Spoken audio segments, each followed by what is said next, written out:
Esther, Helen, and Margaret Bruton were prolific Bay Area artists whose contributions to the Golden Gate International Exposition were monumental in several senses of the word. Our speaker today, Wendy Van Wyck Good, is the voice behind the blog BrutonSisters.com and is said to be the foremost Bruton scholar in the nation. Her forthcoming book, Sisters in Art, is the first biography ever written about the Brewtons. She is currently a reference librarian and archivist at Monterey Peninsula College and was previously on the staff of the Women's Museum in Dallas, Texas. Wendy is passionate about women's studies and art history, especially to share stories about the fascinating women whom history has forgotten, which she will do for us now. Please welcome Wendy Van Wyck Good. Well, thank you, Walt, and thanks to the Treasure Island Museum for setting up this talk. And thanks to everyone who is here today. I'm thrilled that you're interested in these talented women artists who, in my opinion, are underappreciated for the role they played in California art history.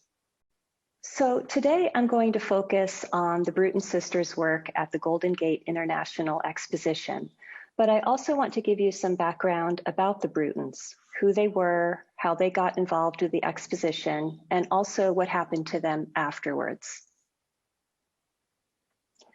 This photograph was taken by the famous photographer Imogen Cunningham, who was a very close friend of the Brutons. Helen is on the left, Esther is in the center, and Margaret is on the right. At the time this photo was taken, the sisters were in their early 30s, and all three were accomplished artists. They had just had their first group exhibition, and they were starting to get a lot of attention in the art world. So here are some of the reviews from their first group show. The San Francisco Chronicle said, "It is predicted that their work will be included among the really significant contributions of California artists within a few years." The Los Angeles Times said, "Collectively and individually, the sisters triumph. The high average of these California girls' work, the clarity of their style, is a real influence on the side of intelligence in Pacific Coast art." The Art Digest, which is a national magazine, called the exhibition both a collective and an individual triumph. A few years later, the Oakland Tribune did a feature article about the sisters and said, "The old theory that a family can have only one genius is a fallacy, according to the praise won by three Bruton sisters whose art is now attracting attention of critics." So this gives you an idea of the kind of respect and admiration they were receiving at the time.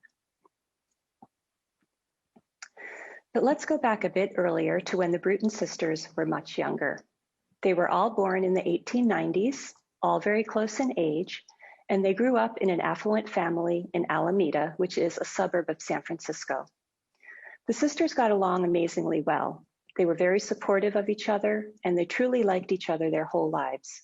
From a very young age, all three sisters knew that they wanted to be artists. Here they are again, a little bit older, and these are their parents on the right. Both of their parents were Irish immigrants, and their father, who was 27 years older than their mother, was a very successful executive for the American Tobacco Company.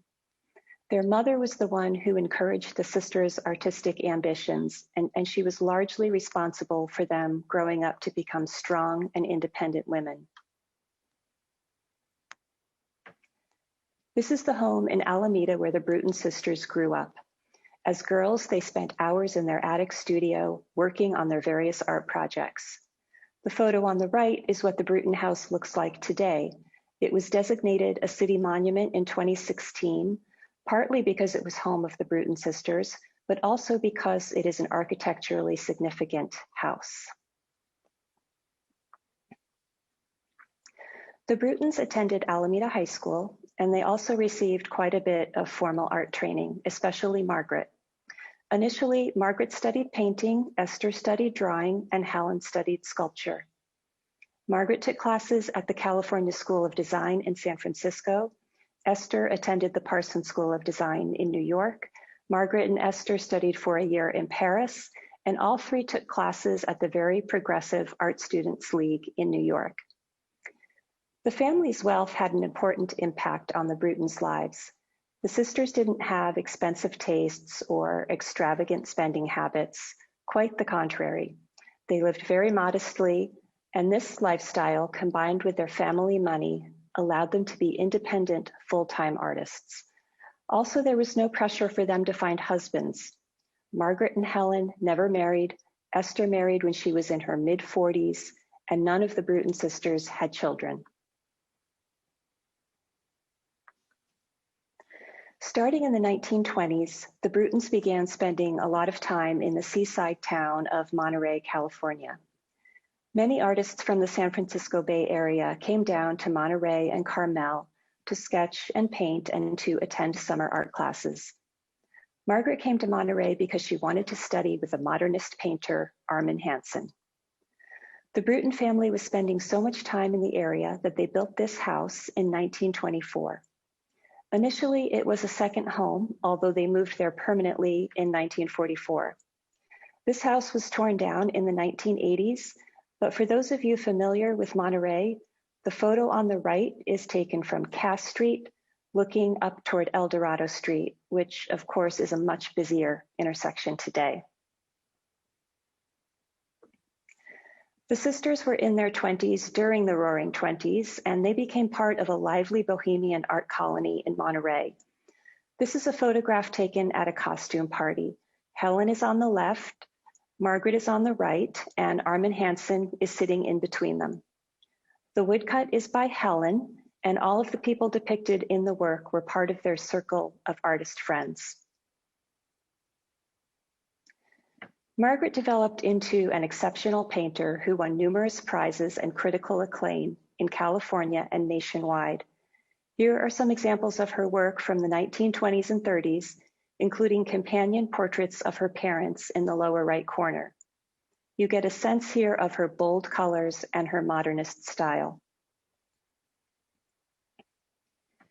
Esther specialized in painting murals and screens, and she became known for using gold and silver leaf in her artwork.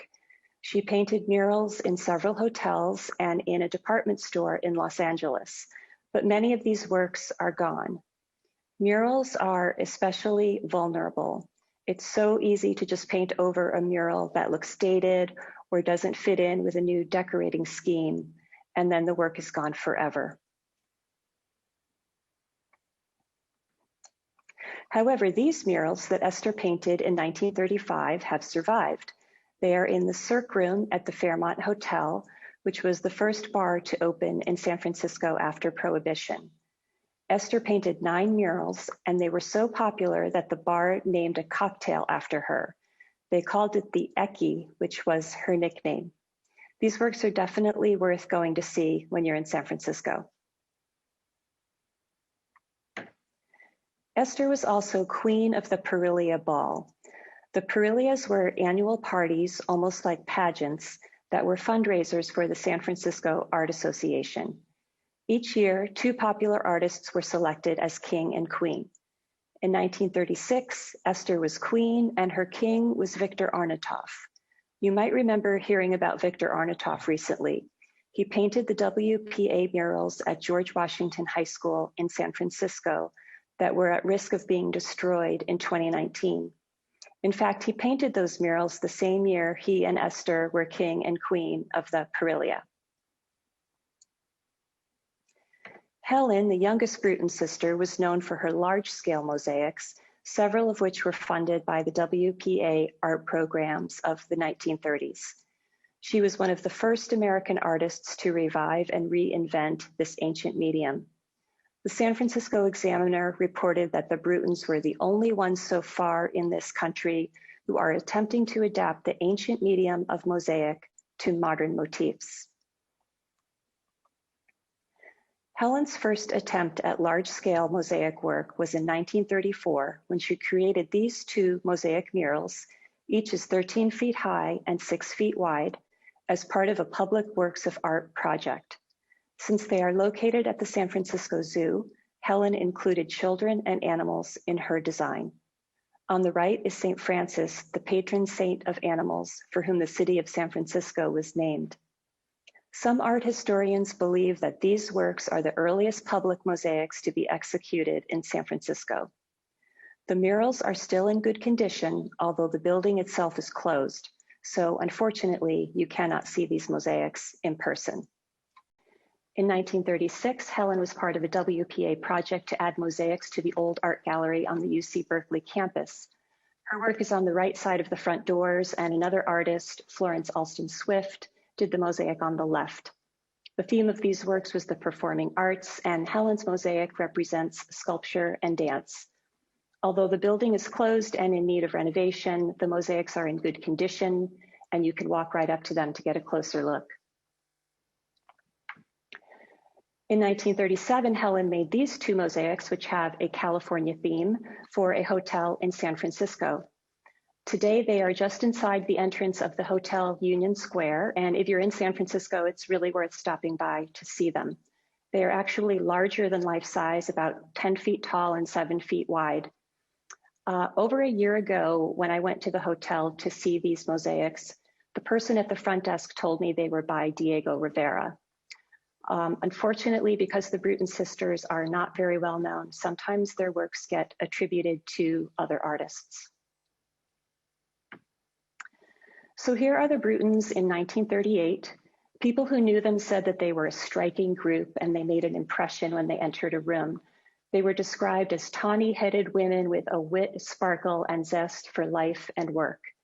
The Christian Science Monitor called them blonde and buoyant. They wear their slacks with an air. And what was meant by that was the Brutons were confident enough to wear pants, which was a rather bold move for women at that time. So by 1938, the Brutons are in their early 40s. All three are award-winning artists, and they are about to be given a huge opportunity. As we learned from the video earlier and from Walt's talk, the Golden Gate International Exposition celebrated the opening of the two new Bay Area bridges, but it also attempted to create symbolic bridges between the countries on either side of the Pacific. A number of architects were hired to design the different areas or courts of the exposition, and San Francisco architect Timothy Pflueger was assigned to the Court of Pacifica. Pflueger knew the Brutons and admired their artwork. He asked them to create two murals for his court, one representing the countries of the East and the other representing the countries of the West. Each mural was planned to be 144 feet wide by 57 feet tall. Later, the architects had to cut their original budgets by 40%, and Pflueger had to eliminate one of the murals. So the sisters' design had to incorporate East and West in one work. Helen said that she and her sisters pretended to be disappointed about this, but they were actually hugely relieved because they had no idea how they could possibly execute two murals that large. Pflueger selected a number of Bay Area artists to decorate his court, including Ralph Stackpole, who sculpted Pacifica, the 80-foot tall female figure that was designated the theme sculpture of the exposition. Stackpole and the Brutons were very good friends. In fact, in 1930, Stackpole invited the sisters to a small party at his studio where they got to hang out with one of their idols, Henri Matisse. In the photo on the left, you can see two sculptures of Incas and llamas by Sargent Johnson, an African-American sculptor from the Bay Area. And some of the other figures around the fountain were sculpted by women artists, including Ruth Kravitz, Cecilia Graham, Adeline Kent, and Helen Phillips. The Bruton sisters' artwork was so highly valued that they were selected to execute the largest piece of art at the exposition, and they were paid a $20,000 commission, which was the largest contract awarded at the fair. Everyone was amazed by the $20,000 figure, which is equivalent to $350,000 in today's money. That is a pretty good paycheck to earn in the final year of the Depression. The sisters themselves said they were flabbergasted by the amount, but as it turns out, it wasn't quite as much as it seemed. But I'll talk more about that later. Expectations were high for the Brutons as they planned their mural. The San Francisco Chronicle called it one of the most significant murals ever conceived and the theme piece for the exposition. Their fellow artists were confident that the sisters were up to the challenge. A local arts journal reported, "It is the general feeling among the artists' colony that this large commission has been placed in excellent hands. The Brewtons seem to possess the ability to work together in perfect harmony of style." Interestingly, this mural was really the only project that the sisters shared equally. One of the biggest misconceptions about the Bruton sisters is that all of their large projects were done as a group effort. And in fact, this was almost never the case. There was always one sister who got the job, came up with the design, and she was in charge. However, they would help each other with the installation of their works. So because they were often seen working together, there's been a tendency to say, this work was done by the Bruton sisters. But it's important not to lump them together as one unit and to recognize that they were individual artists with unique talents and interests. This is an early plan for their mural. The Brewtons called it the Peacemakers, and it was all about East and West coming together in peace. Once they had their design, they had the challenge of how to execute it. They were worried that if they simply painted a mural on the wall, it wouldn't have the drama that it needed. Yet if they tried to make it a three-dimensional bas-relief using plaster or cement, it would be too heavy and difficult to manipulate. So the sisters were faced with what artist Dorothy Puccinelli called a beautiful array of special problems. Eventually, the sisters came up with the idea of making the mural in pieces, and you can see here how they placed a grid pattern on the drawing to divide it into sections. So the technique the sisters came up with was to make each section of the mural out of a standard size 4 by 8 foot plywood panel. They covered the plywood panels with masonite, which is a thin, flexible board made of engineered wood, but it's also soft enough that you can carve into it. So they layered pieces of masonite on top of the plywood base to create a thickness of anywhere from 1 to 4 inches. Once they had the panels prepared by layering the masonite, they carved their design into the surface so that they achieved a three-dimensional effect. By the time they were finished, they had made and carved 270 panels that covered more than 8,000 square feet. Obviously, they needed a very large space to work in, so they rented a furniture factory in the nearby city of Oakland. The sisters did all of the detailed hand carving themselves using small knives. Not only was it time consuming, but it was very difficult physical work. And of course, you can see why they needed to wear pants. The sisters worked from 9 to 5, Monday through Saturday, for 9 months to complete the mural. Here you see them holding up a few panels of the mural outside their studio. Esther is on the left, one of their assistants is standing at the top, Helen is sitting on the right, and Margaret is standing on the far right. Here's the completed mural, and you can see the Brewtons' attempt to combine East and West in one work. At the center, there's Buddha representing the East and a woman in a robe representing the West. The woman is holding a scroll in her right hand, and originally it was supposed to have written on it the Bible verse from which the mural got its name. "Blessed are the peacemakers, for they will be called children of God." However, for unknown reasons, the scroll remained blank on the final mural. There are friezes on either side of the two central figures. On the left side are the people of the Eastern Shore, Southeast Asia, China, and Japan. And on the right side are the people of the Western Shore, South America, North America, as well as Native Americans. In the background are world-famous architectural sites. The western side includes skyscrapers, a temple from Chichen Itza, and quite appropriately, a tower from the Golden Gate Bridge. The eastern side features a section of the Great Wall of China and something that looks like a temple from Angkor Wat. Throughout the mural, you see a wave pattern symbolizing the Pacific Ocean. As the guidebook explained, the mural symbolized the slow march of mankind toward peaceful ideas of East and West. Some present-day critics have pointed out that the Peacemakers was insensitive in its depiction of Eastern cultures. In his book about the exposition, architectural historian Andrew Shankin points out that the figures representing the East are depicted as either primitive, For example, the bare-breasted natives carrying fruit and spears, or violent like the marauding horsemen charging toward the Great Wall at the top of the mural. That being said, the worldview expressed by the Brewtons in this mural was not only typical of the period, but in harmony with the other art and architecture on display at the exposition. Even the Brewtons recognized that their message of world peace might be considered naive. When she was interviewed by the Christian Science Monitor, Margaret said, "Some critics have scoffed at our idea as far-fetched, but is it? Regardless of outward differences of race, creed, and customs, we must continually strive to keep before us the realization of the brotherhood of man." Helen admitted that exacting scholars will find plenty to criticize, but she also said that the mural was not designed for the experts. Its purpose was to send a message of world peace to the people. Now, of course, the irony is that the sisters were projecting this optimistic vision of world peace just as we are about to enter World War II. To be perfectly honest, most visitors were so impressed by the size of this work that they probably didn't pay much attention to its theme or message.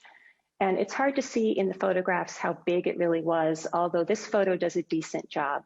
You can see a few people at the bottom of the photo and they look tiny next to the mural.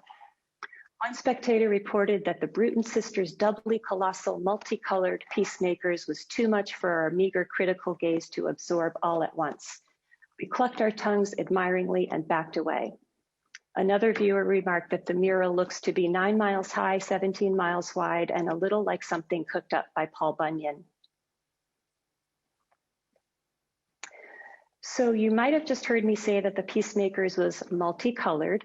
And as we can see in this rare color photo, the background of the mural was painted in some fairly bold colors. As it turns out, both art critics and the public loved the Peacemakers. The work was described as beautiful as it was massive, one of the most outstandingly successful mural decorations at the exposition, and an outstanding artistic achievement. The Brewtons, too, were proud of their mural. As Helen said, "I am convinced, and not necessarily from conceit either, that time will prove what we have done to be as important a contribution to the success of the exposition as any other single feature there." There were, of course, some people who didn't like the Peacemakers. In Andrew Schenken's book, he mentions an unknown critic who wrote to Timothy Pflueger to complain about the commercial barbarism of both Stackpole's Pacifica sculpture, seen here on the right, and the Brewtons' Peacemakers, which is on the left. This person said, "I expect the stunning Bruton bas-relief to advertise Coca-Cola any minute."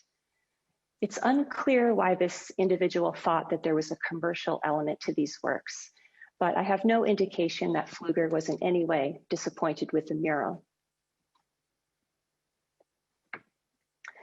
The Brewtons experienced a rather unfortunate incident when they were on a group tour of the major attractions at the exposition. When the group walked up to the Peacemakers mural, the male tour guide, who didn't realize the Brewtons were in his group, announced that the mural was the work of, quote, 3 old maids from Alameda. I don't know what the Brewtons thought about this insensitive comment, but to make matters worse, the story was reported in California Arts and Architecture, a respected arts journal, as if it was some kind of a joke. According to the Brewtons' contract with the exposition, the sisters were to be paid 4 installments of $5,000 each, with the final payment made when the mural was in place. But by mid-February 1939, nearly a month after the mural's completion, they had received just 2 of the 4 payments.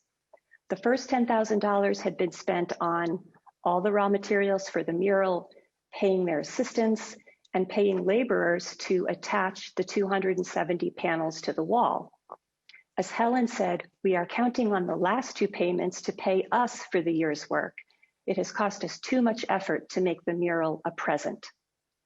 So Helen wrote to one of the treasurers at the exposition and said, "If we do not receive the balance, or at least the 3rd part, very soon, we'll be obliged to turn the matter over to our attorneys." So pretty quickly after that, the sisters received the additional $10,000 they were owed for the mural. The Brewtons were very nice women, but they were not pushovers, and they would certainly stand up for themselves when appropriate.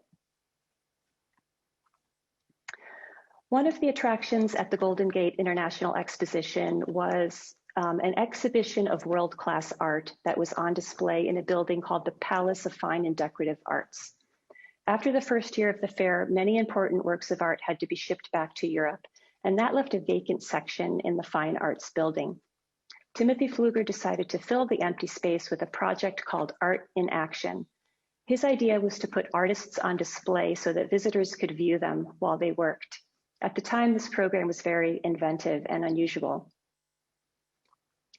Fluger asked Helen Bruton to run the program, which at first she was reluctant to do. But once she was committed, she jumped in with both feet. Initially, she wanted to get famous artists involved, so she wrote to Salvador Dali and Alexander Calder, who was becoming famous for his large mobiles. She also tried to get Walt Disney animators to participate, and she hoped to schedule a premiere of a Disney film accompanied by live orchestral music. But none of these plans worked out.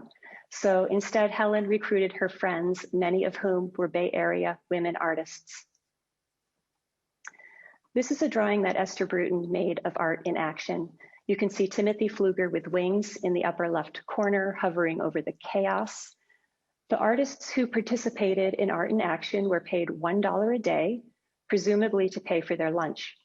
It was Esther's idea that the artists should be allowed to display and sell their works at the venue to make extra money. One day, a male artist walked into the Fine Arts building with his work of art and asked Helen if it could be put on display.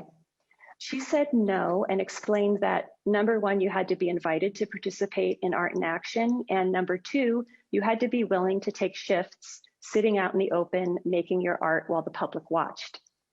The artist wasn't happy with Helen's response, so he went over her head and wrote a letter to Timothy Pflueger, asking if what Mrs. Bruton told him was correct. Fluger was very diplomatic in his response, but he said that he had complete faith in Miss Bruton, and if she said the work could not be in the exhibition, then he stood by her decision.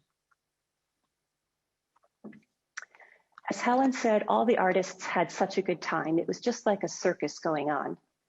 In Esther's drawing in the center, you can see a woman artist painting a model while spectators look on.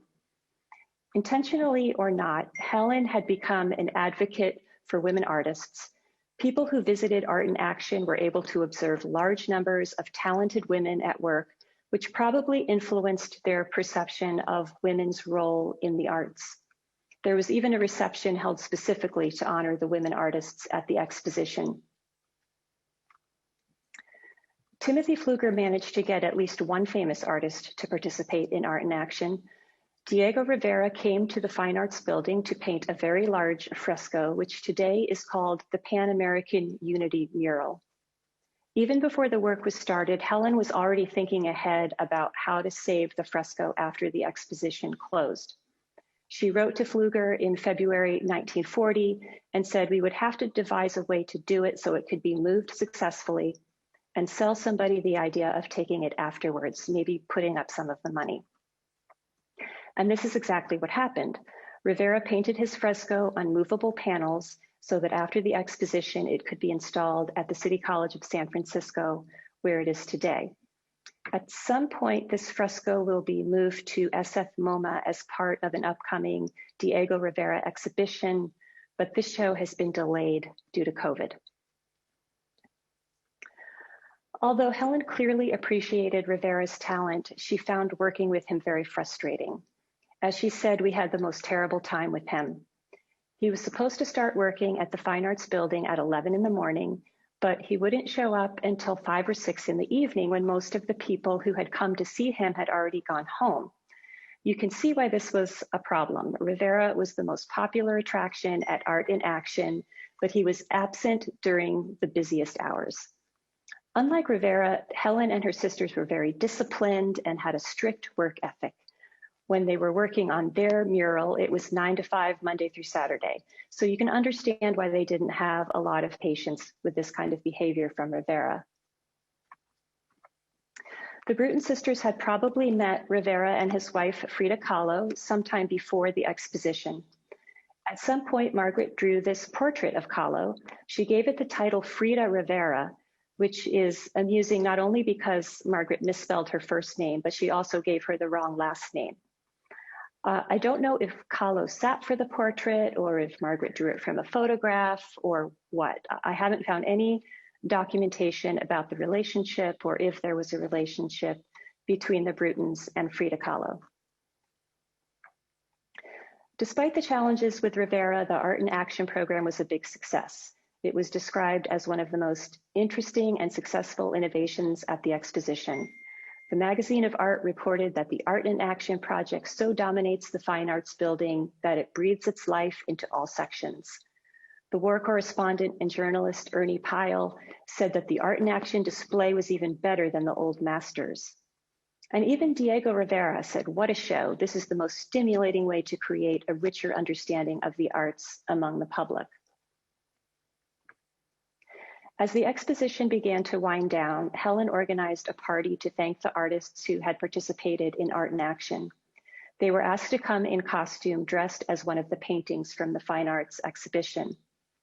The invitation came with this poem: "Come as a picture from the Fine Arts show, an apple by Cezanne, a potato by Van Gogh, an old master in action, a thigh bone by Dali, but there'll be no sanity in art, by golly." The final line of this poem refers to an organization called the Society for Sanity in Art, a conservative group that rejected all forms of modern art, and they had tried to exert their influence on the committee that selected the artwork for the Fine Arts exhibition. So they were being made fun of here. Many artists posed for photographs next to the paintings their costumes represented. Helen and Margaret came to the party dressed as house painters, and Esther, as well as several other women, were dressed as portraits of Frida Kahlo. Here is some newspaper coverage of the event, and you can see Timothy Pflueger on the far right, who came to the party dressed as Diego Rivera. And then, of course, sitting next to him on the sofa is the real Diego Rivera. And then to the far left in the top hat is Ansel Adams, who had organized the photography exhibit in the Fine Arts building and was also assigned to take photos of Art in Action. Ansel Adams and the Bruton sisters were good friends. The exposition's final day was September 29th, 1940, and slowly but surely the buildings and artwork began to be dismantled, including the Peacemakers mural. The Bruton sisters were given the opportunity to take it back, but they didn't know what they would do with this huge mural. In the 1960s, Helen said, "Everybody thought it was very sad, but I never missed it. I don't think it's too bad that those things don't last. They're made for a certain purpose and they get a little sad looking afterward." But closer to the end of her life, Helen seemed a little more sentimental when she said, "What a pity it couldn't stay up." What really surprises me is that they didn't save at least one or two panels from the mural, but I don't think that they did. So what happened to the Bruton sisters after the Golden Gate International Exposition, and why do we not hear very much about them anymore? Well, first of all, as we know, right after the exposition, we ended up in World War II, and all of the Brutons were involved in war work. Helen worked as a draftsman at the Alameda Naval Air Station. Helen was a draftsman at the Alameda Shipyard, and Esther worked as a riveter for the Convair Aircraft Company in San Diego. You see her here looking like the twin of Rosie the Riveter.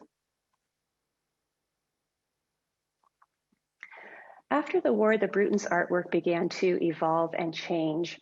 Margaret had given up painting entirely and was focused on decorative arts. She began to experiment with terrazzo and started making beautiful modernist tabletops, which became quite popular. Her work got the attention of the famous interior designer Frances Elkins, and Elkins asked Margaret to make tables for many of her clients. The 6-piece hexagonal table at the bottom center is a coffee table that Margaret made for a house in Carmel, California that was designed by Frank Lloyd Wright. It's still being used by the current occupants of the house. Esther also experimented with terrazzo, and she did a number of fireplace surrounds. She and Margaret began to work with architects and designers, and their art really complemented the mid-century modern aesthetic. In 2019, the piece on the right was exhibited at the Salon Art and Design Expo in New York, an art fair with booths representing 56 art galleries from 13 countries. Architectural Digest called Esther's fireplace surround one of the 8 standouts at the show. Here are some examples of Helen's work from the 1950s. She continued to work in mosaic, both large and small scale, primarily using the same technique she had mastered in the 1930s. In 1953, Margaret made this large terrazzo mural. It was 12 feet tall and 32 feet wide for the lobby of the Standard Federal Savings and Loan Association building in Los Angeles. Because the mural was in a bank, Margaret incorporated images of different types of currency. As far as we know, this artwork was destroyed, but just a few weeks ago, I was contacted by the current owners of the building, and they have commissioned an artist to recreate Margaret's mural in the lobby. So it's very exciting that this lost work by one of the Bruton sisters will be coming back very soon. In the 1950s, Esther and Helen created a number of large works for the Matson Shipping Company. During the post-World War II period, Matson was resuming cruises between California and the South Pacific, and they hired world-class artists to provide the art for their cruise ships and hotels. On the right, Esther is standing in front of a large mural she made for the Princess Kailani Hotel in Honolulu in 1955. In this work, she layered different textures and grains of wood and then embedded pieces of seashells and bone into her design. The mural is no longer at the hotel, and there is no record of what happened to it. The following year, Esther made 6 murals for the dining room of the SS Monterey cruise ship. Again, you can see her technique of starting with smooth wood panels and then embedding a mosaic design into the wood. This is a large mural that Helen made for the SS Mariposa cruise ship in 1956. It's a depiction of constellations, and she made it by embedding pieces of glass tile into the wood surface. Both of these cruise ships have since been destroyed along with these works of art. So a lot of the Bruton sisters' work from this period no longer exists. In 1957, Margaret Bruton was hired by San Francisco architect Gardner Daly to make 22 mosaic battle maps for the Manila American Cemetery and Memorial in the Philippines. Margaret was hired to make maps illustrating different battles from World War II. She was in charge of the project, but her sisters helped her with this huge job. Each map was 10 feet tall and anywhere from 10 to 30 feet wide, and there were 22 of them. So this project kept the Brutons busy for nearly 3 years. The Manila American Cemetery and Memorial was dedicated in 1960, and it's still there today. An aerial view of the monument is on the right, and on the left, you see a few examples of the Brutons' mosaic battle maps.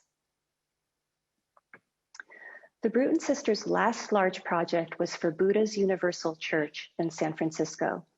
This church, which is the largest Buddhist church in the nation, was built entirely by volunteers over an 11-year period. The Brutons, who were not Buddhists and in fact described themselves as backsliding Episcopalians, were asked to create 3 Buddhas for the church. They were extremely honored to volunteer their time to do this. From 1960 through 1963, each sister created a Buddha for a different area of the church, and each artwork represents Buddha at a different age. These photos from 1963 show each sister posing in front of the Buddha she made. And this is what the mosaics look like today. They remain in pristine condition, and they are cherished by the congregation of Buddha's Universal Church. Prior to COVID, the church was open for tours every other Sunday. So hopefully once things return to normal and open up again, you will be able to make a visit. They are very welcoming there, and they'll tell you all about the Buddhas and their symbolism. During the 1970s and 80s, the Brutons were no longer doing much in the way of art. Styles and tastes had changed, and by the end of the 20th century, there really wasn't a lot of interest in their work. So over time, people forgot about the Brutons and their long and celebrated careers. The sisters, who were extremely modest and unassuming, actually contributed to this. They didn't like to talk about themselves or relive the past, and they seemed totally unconcerned about their legacy. As Helen once said, we didn't have any ambition to be in who's who. We got looking at all the questions about what we did and what we didn't do and how old we were. And we said, well, the hell with it. Margaret and Helen died in the 1980s and Esther died in 1992. Their ashes are buried at the family plot in Monterey. They made this mosaic headstone for their parents, but there is no other marker to indicate that the Bruton sisters are buried there as well. Although they had been largely forgotten by the end of their lives, in the 21st century, the Bruton sisters' reputations are starting to rebound. Museums, collectors, and art historians are looking back at the Brewtons, as well as many other forgotten women artists, with a new appreciation. Their work is appearing again in museum exhibitions, and people are beginning to rediscover just how talented and creative these three sisters were. So I've just scratched the surface here, and there's a lot more to the story of the Bruton sisters, but for that, you have to buy the book. I think that's what authors are supposed to say. Anyway, Sisters in Art will be available in October, and I also write a blog about the Brewtons at brewtonsisters.com. Again, I really appreciate your interest in these fascinating women. Thank you so much for being here today, and thank you to everyone at the Treasure Island Museum who made this talk possible. Thank you so much, Wendy. That was so just to let people know, Wendy is a librarian and archivist at the Monterey Peninsula College. And as she just said, her book will be out in fall 2021. And we're also excited. Personally, I'm very excited for that book. So thank you so much.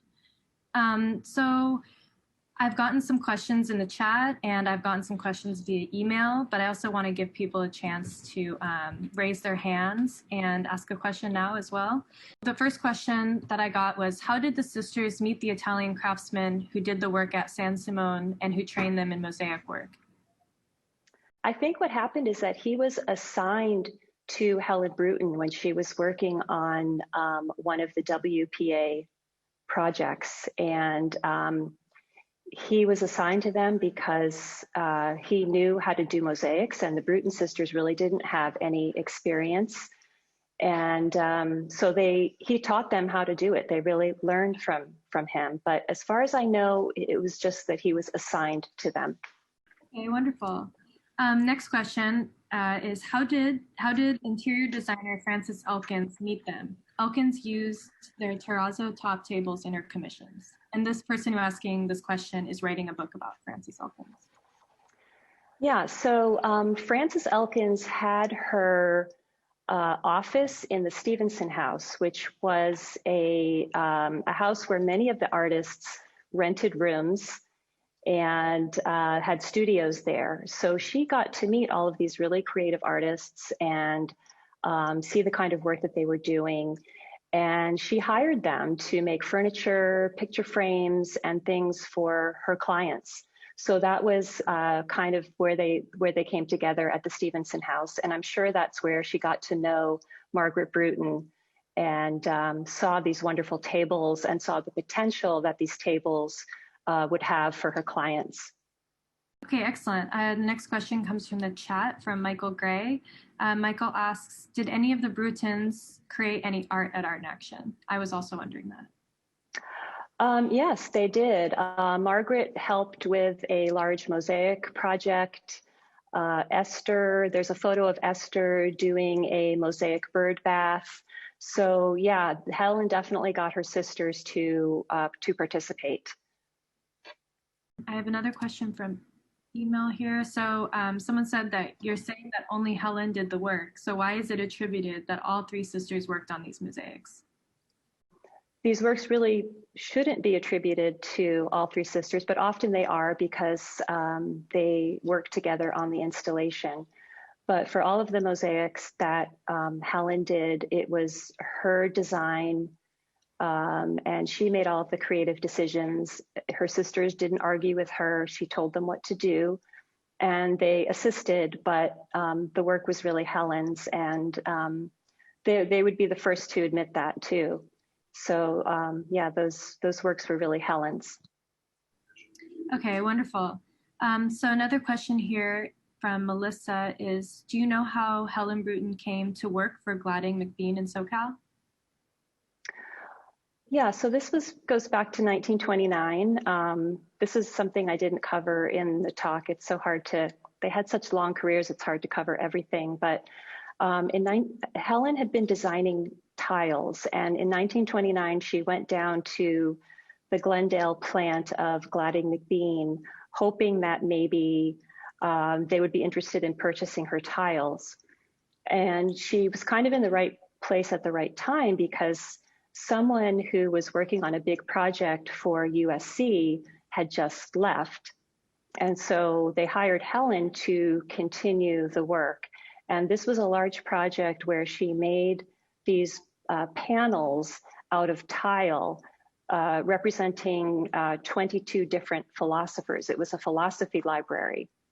And so she stepped in after the first two had been made and finished the project. So it was just kind of happenstance that she showed up.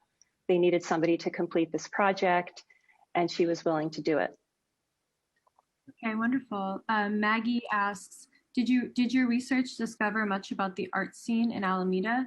Of course, the Alameda Theater was designed by Timothy Pflueger. Not really. I mean, they were in Alameda. They were living there full time in the 1930s. They lived kind of more in Monterey in the 1920s. They were in Alameda during the 30s, and I know they were part of the art scene there. They mentioned that they were part of a group of artists who were taking classes with the painter Hans Hofmann, who is an abstract and expressionist artist who was teaching some classes at Berkeley. So they were part of what was going on in the Bay Area. I don't know too much specifically about Alameda. So Mary asks, is your book suitable for book club discussions? Sure, absolutely. Yeah, I think it is. I mean, it's a biography of the three women, and I think there would be a lot of interesting things to discuss. Excellent.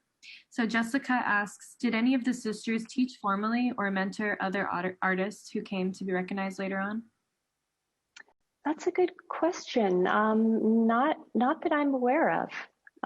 They certainly never taught formally in any way. And I don't really know of anybody. I know that when Helen did the mosaics with another artist, Florence Alston Swift, she really wanted to learn from Helen because she had never done a mosaic before. So Helen did help her. So I would imagine that they helped other artists, but I certainly not in a formal way, and I don't really have any information about that specifically. Okay, great. I have Gray Brecken asking, where are the Brewton archives? Oh, so you're probably referring to the Bruton Sisters archive, which you saw a lot in the presentation. And this archive is not in a library or in a museum. It is actually with the Bruton Sisters family members. So you probably remember that I said that none of them had children. So their closest surviving relatives are their second cousins on their mother's side. And after the Bruton sisters died, the family members kind of, cleared out their house and their studios and their files. And a lot of it went into storage and kind of stayed there for decades. And so I reached out to the family to explain to them what I was doing and ask them if they had any material that could be helpful. And they said that yes, they thought they had some material. And as it turned out, they had a huge archive of material, and they kept finding more, in the attic, in the storage unit, in the cedar chest. And it's really a huge archive, and the family has been incredibly gracious and generous in allowing me access to the material. And I'm extremely grateful, because without that archive of material, I would not be able to tell this story in as much depth and detail as I'm able to do. can raise their hands. Okay, we have a lot more questions here in the chat. C. Birmingham says, my mother-in-law, Anne Bruton Birmingham's granddaughter, was James Bruton, brother of Daniel Bruton, the father of Helen, Margaret, and Esther. I have compiled a family history of John Bruton's family back to the late 1700s. Thank you for this wonderful history and photos. My mother-in-law, Anne, now deceased, was estranged from the Bruton family, and it was nice to see the photo of Daniel and Helen Bell Bruton. Thank you. Oh, interesting. Okay, wonderful. From Blaze Mills says, what happened to the mosaics they did for the SPCA in Monterey? They're still there. Originally, the mosaic was on the outside of the building, but it's now inside. I don't know if they moved it or whether when they did all the renovations there, it kind of ended up being on the inside of the building, but it's still there. Wonderful.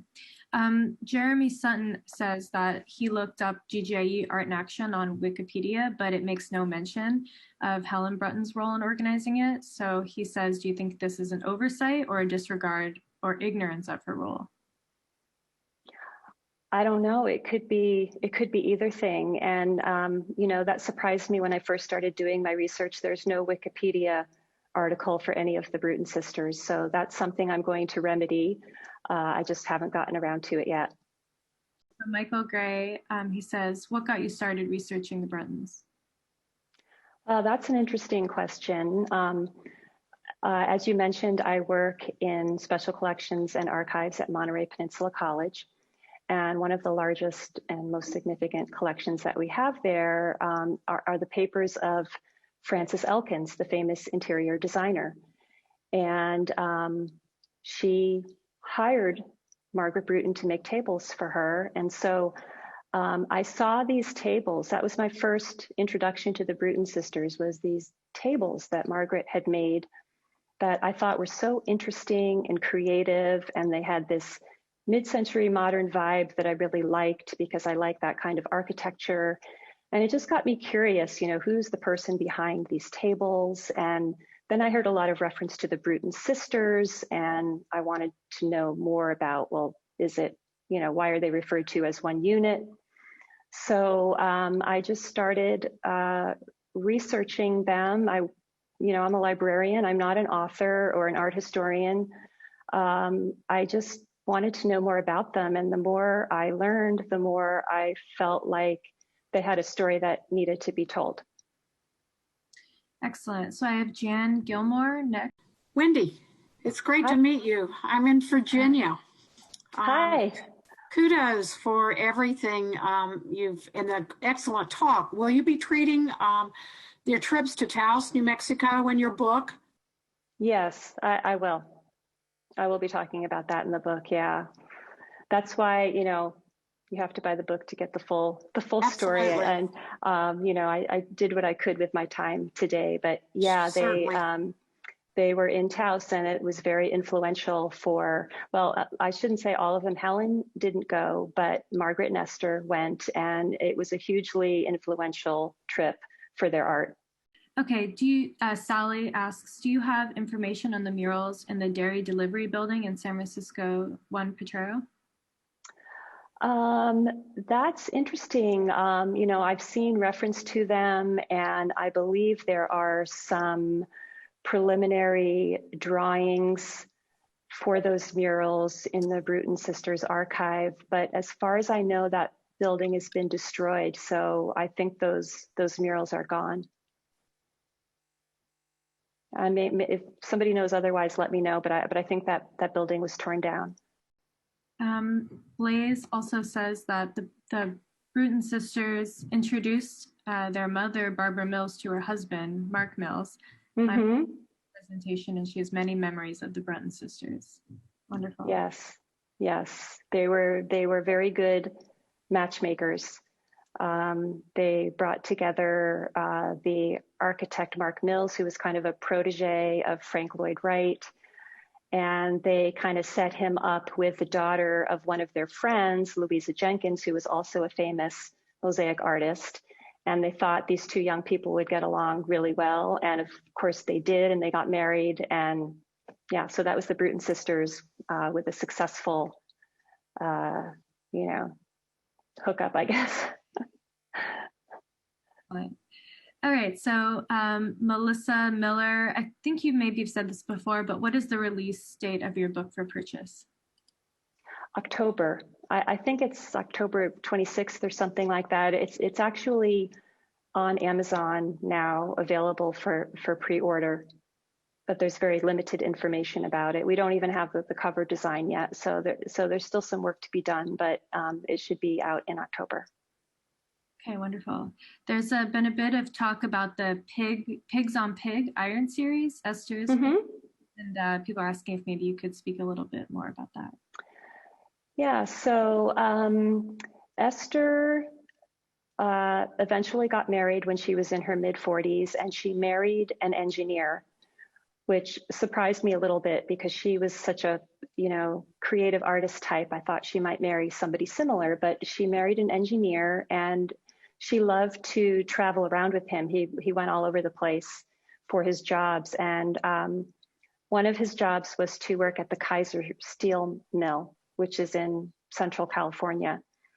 And Esther could always find inspiration in anything around her. And so she drew inspiration from the creation of this Kaiser steel mill that was started out as a hog farm. That's where the pigs to pig iron part comes in. Started as a pig farm and then kind of rose up to be this huge steel factory that was really important for the war effort. This was in the early 40s. And so she painted all these watercolors of the factory going up at different stages. And she donated a number of these to the Chaffee Community Museum of Art, which is in Ontario. And they bring them out on display from time to time. Okay, Alondra asks, Wendy, can you tell us about the USC Breton Mosaic that was previously credited to someone else, but then was recently corrected? Yeah, so I mentioned a little bit that, you know, Helen went down to USC to work on this mosaic project. 2 had been done, and she completed the last 20. And somehow over time, that was forgotten that she had made that contribution. And the mosaics were actually attributed to the male architect of the building. And this was right up until 2019 when I started researching this, and I had all this information about Helen doing those mosaics. And then I went to the USC website, and it said that they had been done by the architect. So I reached out to USC and said, you know, I think this is wrong. I have a lot of information to back this up, that these works were done by Helen Bruton. And then they were able to update their information about these works of art. Excellent. Okay, we have Erin Stout next. Hi. Hi. Hi, Wendy. Thank you Hi. so much for your talk. That was really, really fabulous. So it seems to me like the Brewtons were just like so phenomenally interconnected in the California art scene. And it's amazing to hear that they sort of were unconcerned with their legacy. And I'm just curious, what do you think their legacy is, if you could sort of define that? Wow, that's a good question. You know, I would say their legacy is that they are examples of women artists who were full-time artists their entire life. They were continually evolving and changing, trying new things, excelling at many different forms of art. They really never gave up. They were very resilient. And I just think it's a great success story of these women who were very influential in a lot of different ways. They were completely supportive of each other. And it's just kind of a unique situation. And I think they should be remembered for, you know, not only the quality of their art, but the fact that they were able to have such long and productive careers. I mean, each of them had a 50-year art career. So I think that's a reason to celebrate and remember them. Okay, wonderful. So I have Sally is saying that her family received handmade Christmas cards every year. Many of the drawings portrayed their life in the outdoors. So did their love of the outdoors influence their art? Yes, I think so. And I've seen a lot of those Christmas cards. They love to go camping. They love to take hikes outside. And I think Helen in particular was really clued into the natural world around her. She loved animals. She loved domestic animals, and she loved wild animals. You know, in her papers, she was involved in every animal rights organization there was. She received their newsletters. She was concerned about the wolves and the, you know, everything. So I think Helen in particular was really involved in the natural world, and you see that a lot in her art. There are a lot of animals in her artwork. That's a recurring theme. Wonderful. Okay, so we have another question from Michael Gray. He says, Fluger ended up installing several items from Art in Action at the new City College campus he was building. Do you know if that was his intent from the start, or did he talk his employers to purchase them, talk his employer into purchasing them? I don't know. I don't know about that. Sorry, I don't know that much about what Fluger did. All I know is that kind of interesting quote that I found where, you know, Helen said, we want to save this fresco that's going up on the wall, and, you know, how can we do that? And but as far as the relationship with City College and how Fluger got the works over there, I don't know much about that. I know there's a book about Fluger by Therese Paletti that probably covers that. Yeah, we had Therese as a speaker a few months ago. It was wonderful. Okay, excellent. I have a comment from Alan. It says, thank you, Wendy, for your very informative and well-researched talk on the Breton sisters. It makes us appreciate the Buddha images even more. Thank you. We are all grateful for your work. Can't wait until the book comes out. All right, wonderful. Thank you. Anne makes a comment that the Brewtons are a big part of the documentary by William Lorton on I don't know if you want to say anything more about that. Yeah, so William Lorton is a filmmaker who is related to Ina Purim. And Ina Purim was the Bruton sisters, one of their best friends. They were extremely close. They vacationed together. They exchanged a lot of letters. And he is making a documentary called, it's done now. It's called Ina's Circle, and it's all about her and all of the people who were her group of friends. And of course, the Bruton sisters as her best friends play a very important part in the documentary. Wonderful. Okay, Lillian, you have your hand raised. Hi, Wendy. I'm Hi. Lillian.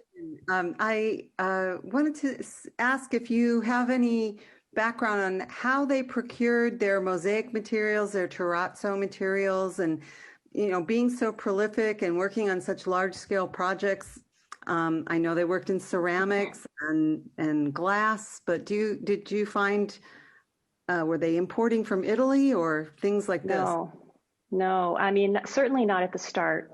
Okay. So when Helen started making her large mosaics, she had to use what she could find in Depression era California, and that was terracotta tile.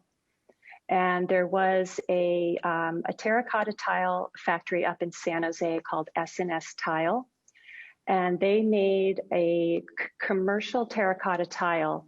But the problem was that the color varied so much that a lot of the architects and the construction people got frustrated because it never matched.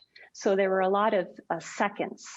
And so the Bruton sisters would go up there and they would purchase all these kind of rejected tiles that the architects couldn't use.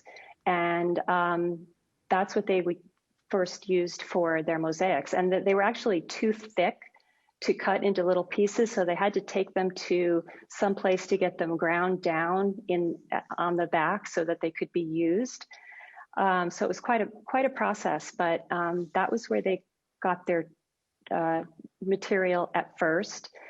And actually, the fact that the color varied was really advantageous for them in terms of making their art very rich, a lot of depth, a lot of different color. So that worked out well for them.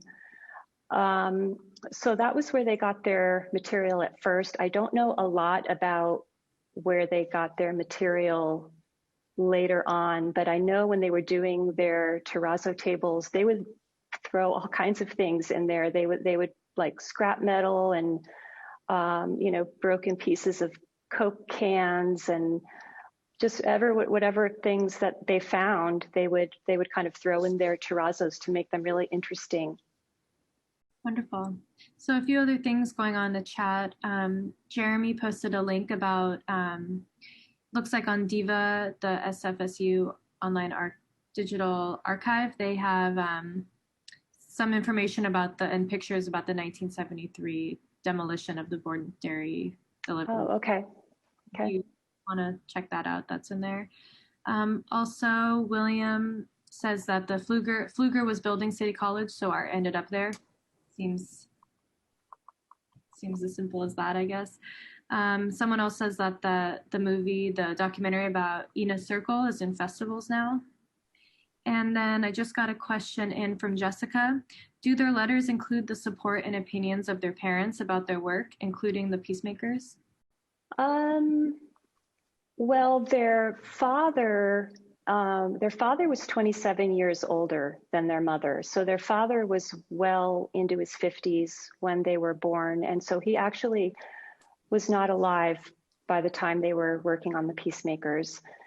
Their mother probably absolutely loved everything that they did. That was just the way she was. She was their biggest supporter.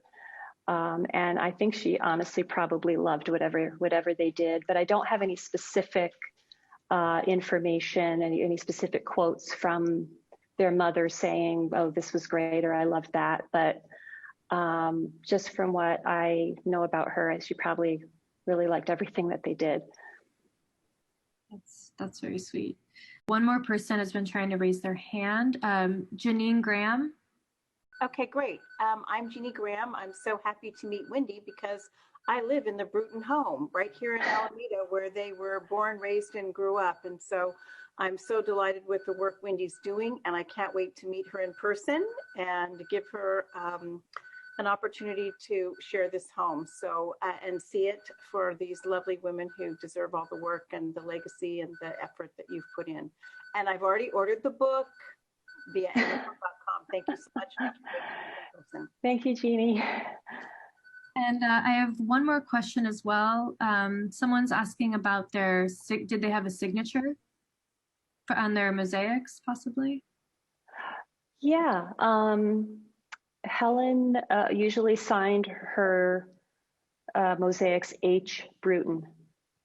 The ones at the zoo, I think, just say Bruton, but the one at UC Berkeley and the one at the Hotel Union Square, it's H. Bruton. So yeah, they did sign their mosaics. Thanks, everyone. Thank you, Wendy. That was wonderful. Thank you. Thanks.